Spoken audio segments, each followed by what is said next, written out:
Hey guys, and what's up? It's Sharee. Welcome back to my channel. So in today's video, I'm going to attempt to do a cover of one of my favorite songs right now, and I'm hoping that I'm not going to butcher it. So I'm going to be doing a ukulele cover, my ukulele here, of Bulow's Two Punks in Love. Like, I seriously love that song. That is my favorite song right now, and I've been trying to practice it on this ukulele for a while.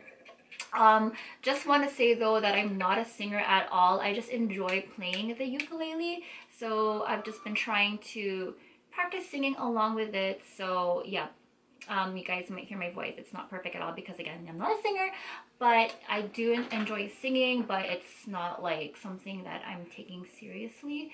It's just for fun, and plus, like I said, I love this song. Hopefully you guys like it.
Broke my heart a million times and count